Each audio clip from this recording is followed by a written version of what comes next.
여러분 안녕하세요. 해리쌤과 과학 챙겨 오늘은 세 번째 물질을 이루는 입자에 대해서 배워보도록 하겠습니다.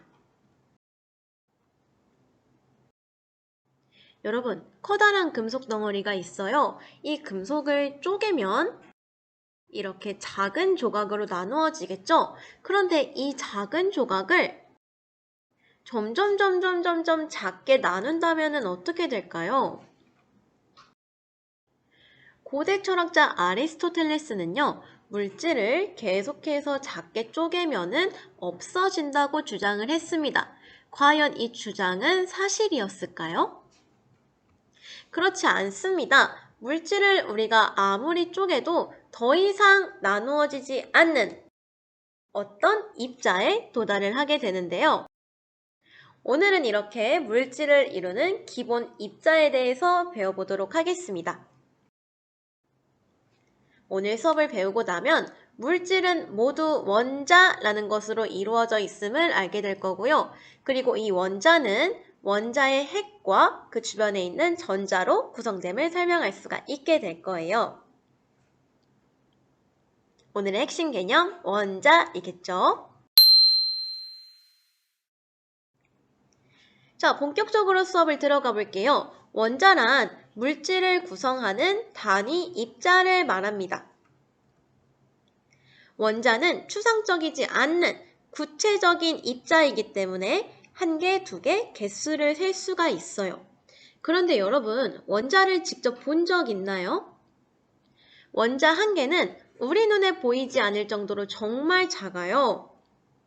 원자 중에서도 가장 작은 원자인 수소 원자 1억 개를 일렬로 놓는다면 그 길이가 어느 정도 될까요? 1억 개를 일렬로 쭉 놓아도 딱 1cm 정도밖에 되지 않습니다. 우리 이번 시간에 원자에 대해 배우고 싶은데 눈에 보이지 않아요.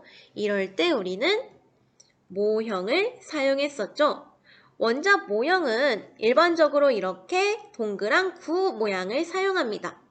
물론 실제 원자가 이렇게 구 모양으로 동그랗지는 않지만 편의를 위해서 이렇게 구 모양으로 나타내고 있어요. 원자의 구조는요, 원자 중심에 있는 이것과 그 주위에 있는 전자로 이루어져 있는데요. 우리 작년에 배웠던 거 한번 떠올려 볼게요. 지구에서도 가장 중심에 있는 층, 우리가 뭐라고 불렀죠? 내핵, 외핵이라고 불렀죠? 원자에서도 가장 중심에 원자 핵이 있고요. 그 주위에 전자가 있습니다. 우리 다음 페이지에서 원자의 구조에 대해서 자세히 알아볼게요.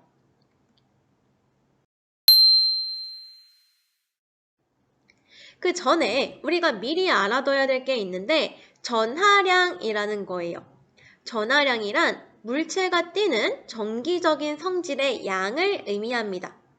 전하에는 플러스 양전하와 마이너스 음전하 두 가지가 있죠. 우리가 전하량을 쓸 때는 이렇게 괄호 안에 부호와 함께 쓰는 게 좋습니다. 그리고 중요한 거는 양전하도 플러스 기호까지 꼭 함께 써줘야 해요.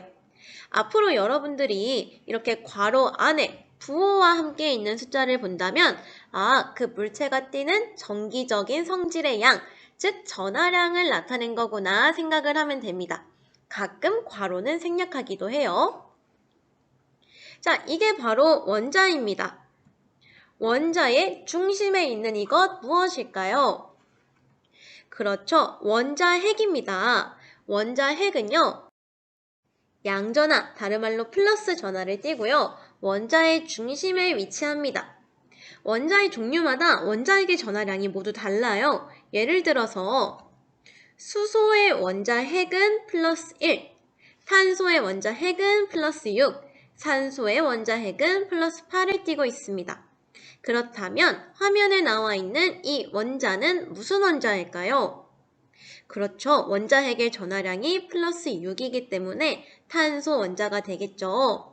자, 그럼 두 번째, 원자핵의 주위에 있는 이것 무엇일까요? 그렇죠. 전자입니다. 전자는요, 한 개만 존재할 수도 있고요, 여러 개 존재할 수도 있는데 전자 한 개당 전하량은 마이너스. 그렇다면 지금 화면에 나와 있는 탄소 원자에 있는 전자의 총 전하량은 얼마일까요?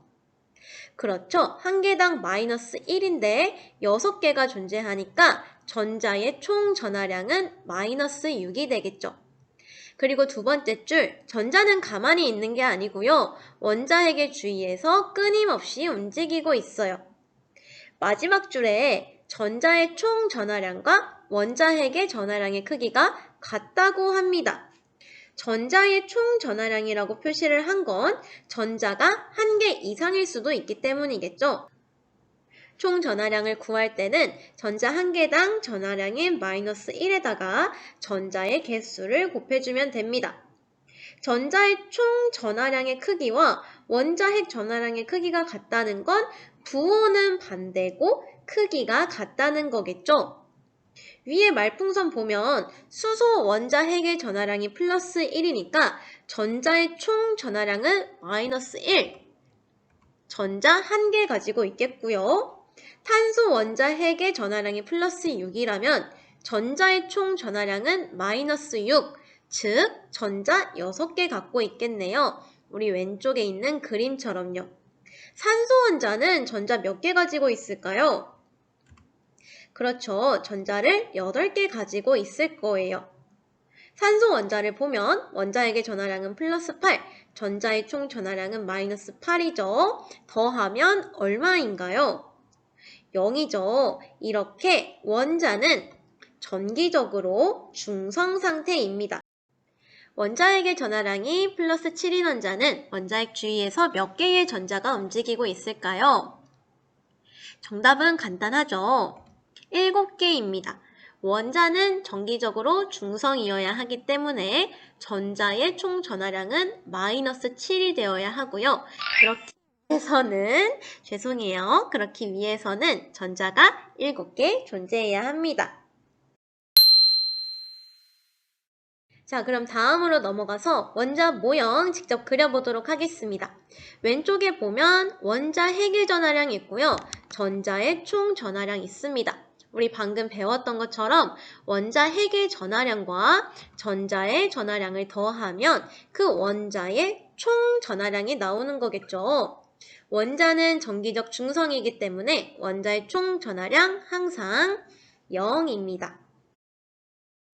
첫 번째 원자는 리튬이에요. 빈칸 한번 채워볼까요? 원자핵의 전하량은 마이너스 3이죠.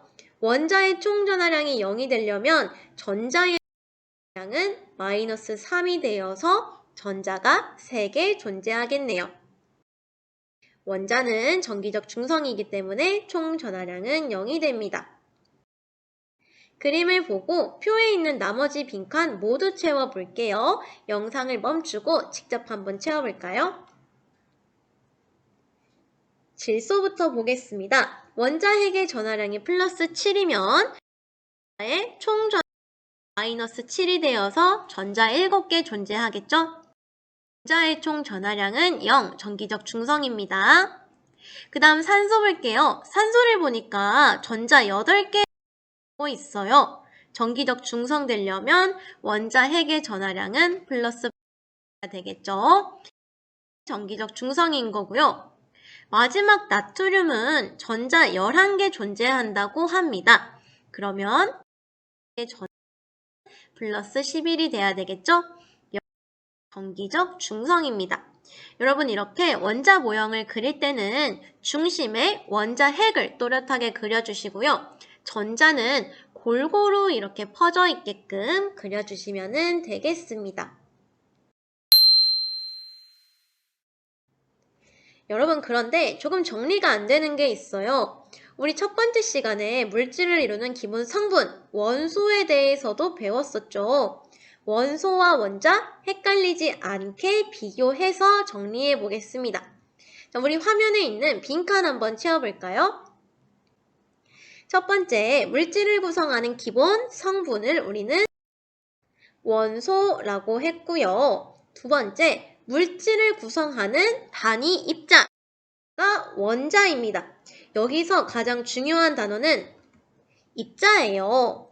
원소라는 건 물질을 구성하는 성분, 종류를 얘기하는 추상적인 개념일 뿐이에요. 하지만 원자는 구체적인 알갱이 하나하나 입자를 얘기합니다. 자, 이렇게 표로 비교를 해보면 원소는 단순히 종류를 말하는 추상적인 개념이고요. 종류일 뿐이지 원소가 몇 개야 라고 개수를 세기는 조금 어렵습니다. 하지만 원자는 구체적인 입자 하나하나를 얘기하는 거기 때문에 개수를 셀 수가 있어요. 자, 한번 연습해 볼게요. 여기에 산소 원자 1개와 수소 원자 2개가 결합한 어떤 물질 A가 있습니다. 자, 지금부터 오른쪽에 표 한번 채워볼게요. 자, 첫 번째, 물질 A를 구성하는 원소입니다. 원소란 종류를 말하는 거라고 했죠. 수소와 산소라고 얘기를 하면 되고요. 두 번째, 물질 A를 구성하는 산소 원자의 개수 묻고 있어요. 원자는 알갱이 하나하나 구체적인 셀 수 있는 개념이라고 했죠. 산소 원자는 빨간색 원자 말하는 거죠. 1개라고 하면 됩니다. 그 다음에 물질 A를 구성하는 수소 원자의 개수 세볼게요. 수소 원자는 하얀 알갱이 하나를 의미하는 거였죠. 지금 물질 A에는 수소 원자가 2개 포함되어 있습니다. 자, 이제 종류를 말하는 원소와 구체적인 입자를 말하는 원자가 잘 구분이 되나요?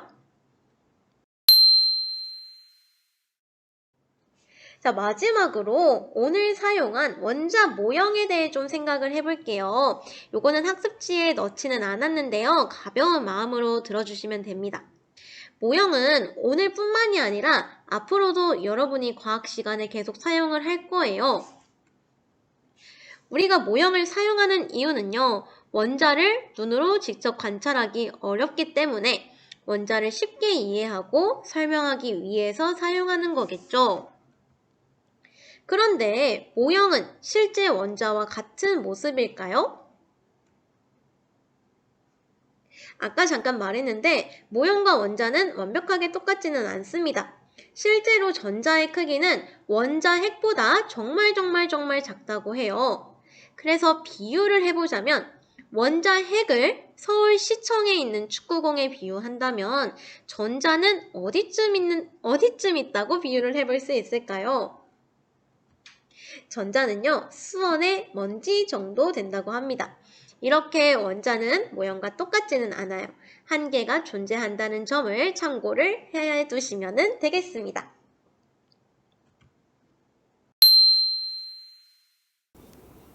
우리 교과서 보면서 함께 정리해 볼게요. 교과서 20쪽을 함께 보도록 하겠습니다. 위에 있는 예상하기부터 볼게요. 우리 수업을 시작하면서 했던 얘기입니다. 금속을 쪼개면 크기가 작아지고 더 쪼개면은 가루가 되겠죠. 근데 이 가루를 계속 쪼개면 어떻게 될까요? 영원히 계속해서 나눠질까요? 아니면 더 이상 나누어지지 않는 어떤 입자에 도달을 할까요? 그렇죠. 더 이상 나누어지지 않는 어떤 입자에 도달을 하게 됩니다.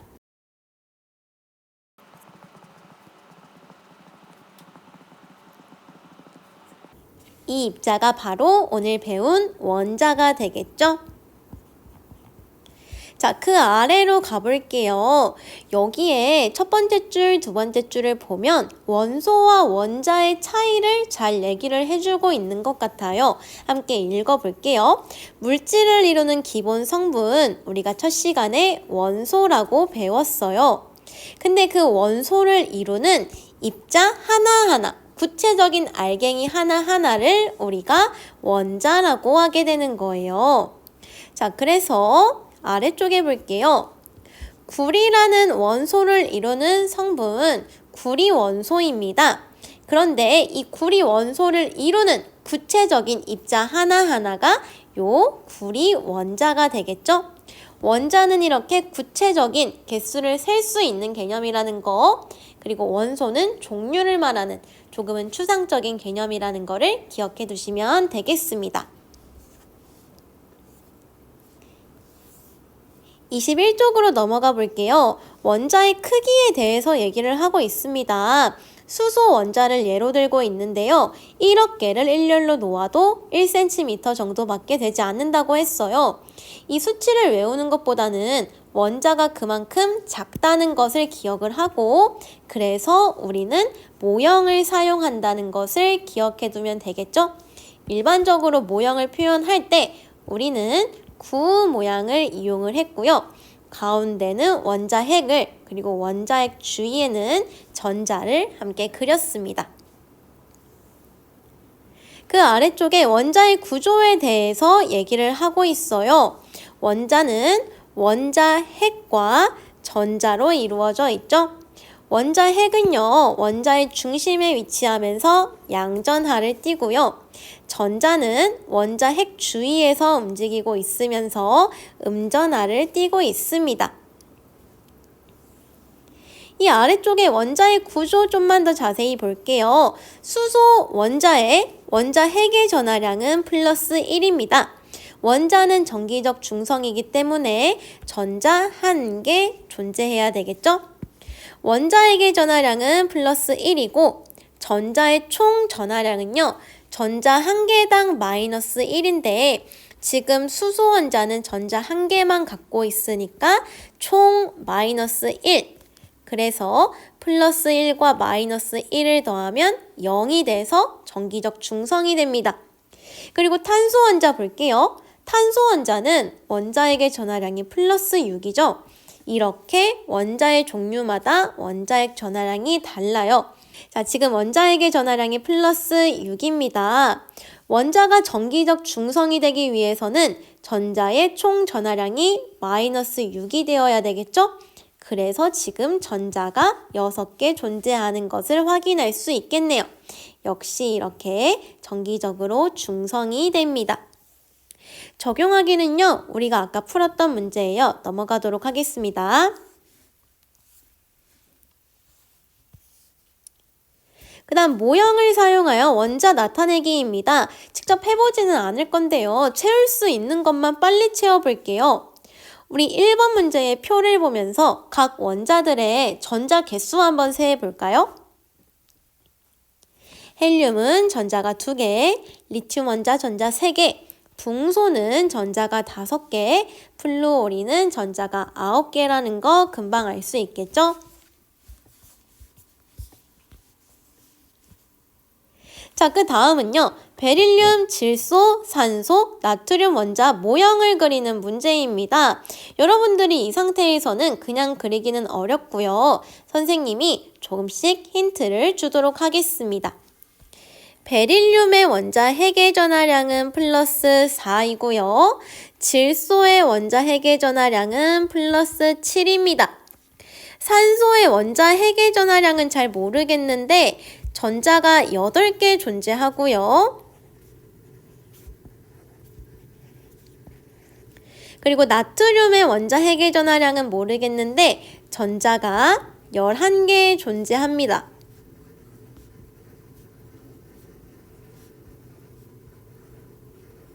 자, 잠시 영상을 멈추고 원자 모형 완성해 볼까요? 베릴륨부터 보겠습니다. 정기적 중성이 되려면은 전자는 4개,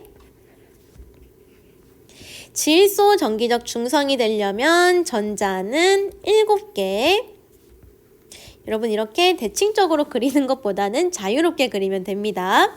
자, 산소는 전자가 8개이기 때문에 원자핵의 전하량은 플러스 8, 나트륨은 전자 11개이기 때문에 원자핵의 전하량은 플러스 11이 되겠죠? 제일 아래에 있는 배운 내용 정리하기 해볼게요. 1번, 모든 원소는 그 물질을 구성하는 단위, 입자들이 모여서 이루어지는데 이를 그 원소의 원자라고 합니다. 그리고 원자의 구조 배웠었죠? 원자는 중심에 있는 양전하를 띠는 원자핵과 원자핵 주위에 있는 음전하를 띠는 전자로 이루어져 있습니다. 그리고 세 번째 중요한 거죠. 한 원자 안에서 원자핵의 전하량의 크기와 전자의 총 전하량의 크기가 같아요. 그래서 원자는 정기적으로 중성입니다.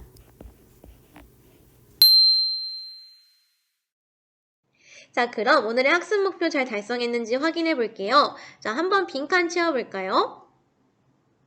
물질은 원자로 이루어져 있고요. 원자는 중심에 있는 원자핵과 그리고 원자핵 주위에 있는 전자로 구성되어 있습니다. 자, 이 원자핵의 전하량 얼마일까요?